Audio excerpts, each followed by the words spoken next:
Bom, estou no experimento 1 aqui sobre materiais condutores isolantes. A primeira parte do experimento, pode passar aí.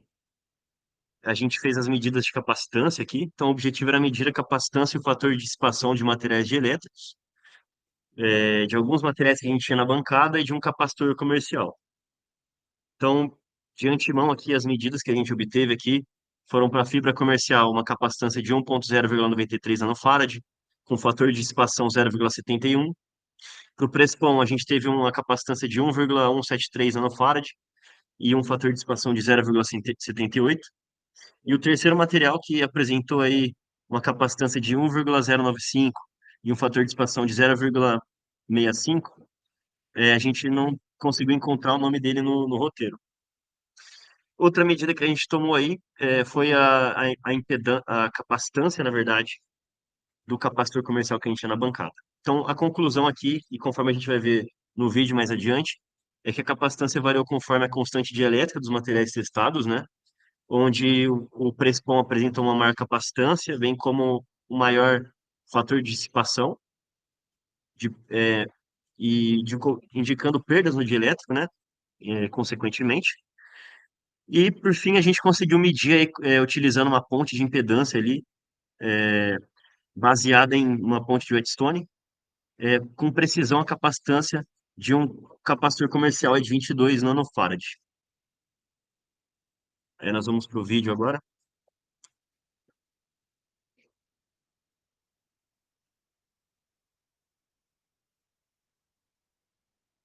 A gente consegue observar as medidas aí de capacitância do material dielétrico, isolado pelas... O dielétrico isolou as duas placas ali, né?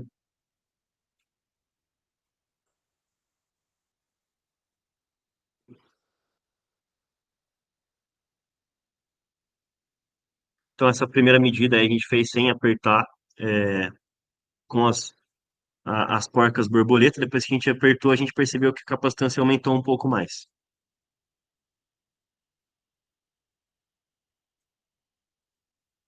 Parte do experimento aqui baseou-se em medir uma curva de tensão e corrente em materiais dielétricos, né? Então, o objetivo é determinar essa relação entre tensão e corrente,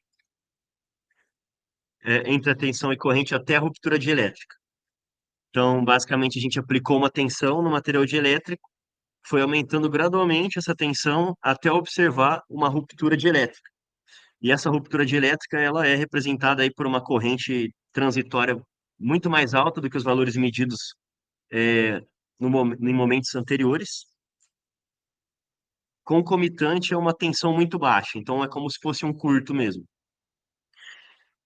Então, nossos resultados aqui, a corrente permaneceu baixa até a tensão crítica, onde houve uma ruptura, um pico de corrente seguido de uma tensão zero.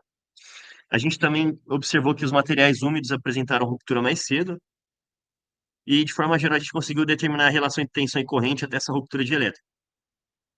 A conclusão aqui, além dos gráficos que a gente vê aí, que a linearidade, a gente tem algo próximo a uma linearidade somente no começo, e ali próximo do ponto de ruptura a gente já percebe que isso vira uma curva aí aparentemente exponencial. É, a resistência elétrica do dielétrico é altamente dependente da umidade e da uniformidade do material. Essa é a nossa conclusão. E agora a gente vai observar o vídeo aí com o experimento.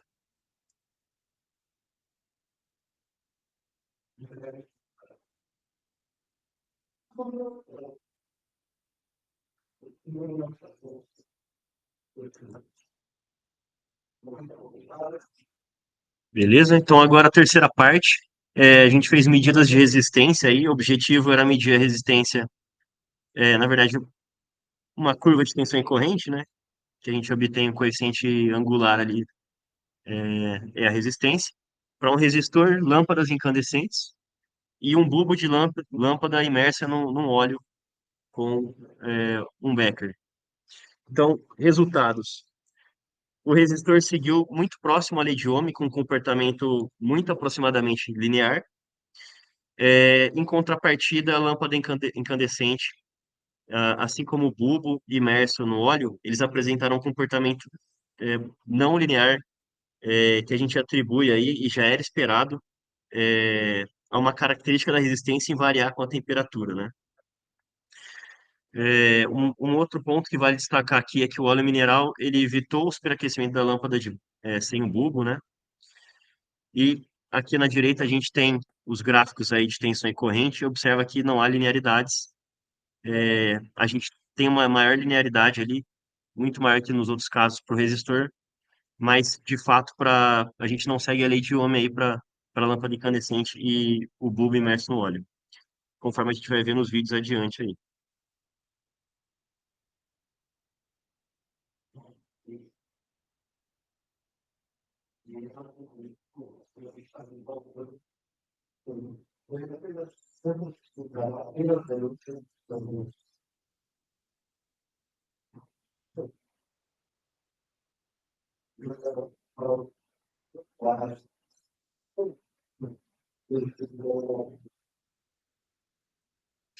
E aí, a última parte do experimento, o objetivo era medir a resistividade da água, utilizando eletrodos de grafite aí espaçados em três distâncias diferentes, 20, 100 e 200 milímetros.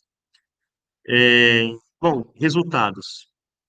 A resistividade variou conforme a distância entre os eletrodos. Então, acho que é bom a gente comentar já aqui que como que se dá a condução de corrente na água ali, ou no eletrólito, né? Ela se dá por intermédio dos íons presentes no mesmo.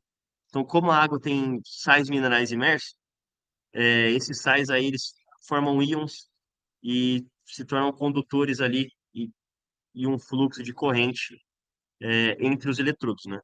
De forma bem resumida. É, Vale destacar também que se a gente tivesse aí nesse sentido, né? Se a gente tivesse uma água pura ali, totalmente filtrada, sem nenhum sal mineral, a gente ia ter um eletrólito, não sei se eu posso chamar de eletrólito, mas seria um meio que não conduziria corrente.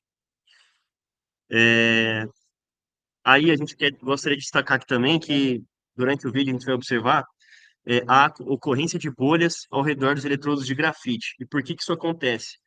Porque quando a gente aplica uma tensão ali na água, a gente tem a eletrólise dessa molécula de H2O, gerando o hidrogênio, né? O H2 e o O2, que é um gás.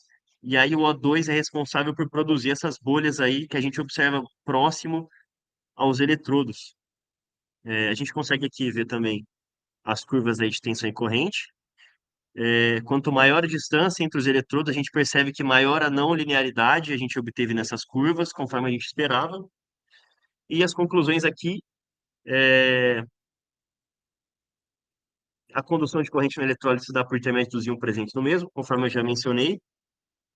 O surgimento das bolhas se dá devido à eletrólise é, da molécula de H2O, liberando O2 e, consequentemente, gerando as bolhas que a gente tem próximas às regiões ali do eletrodo.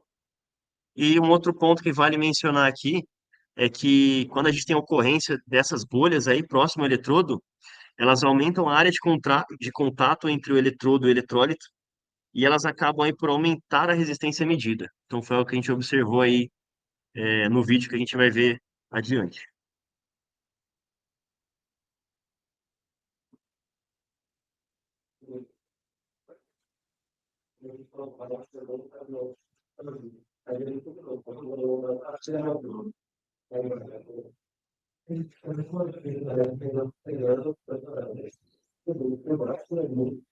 Aí a gente consegue observar as bolhas perto do eletrodo ali.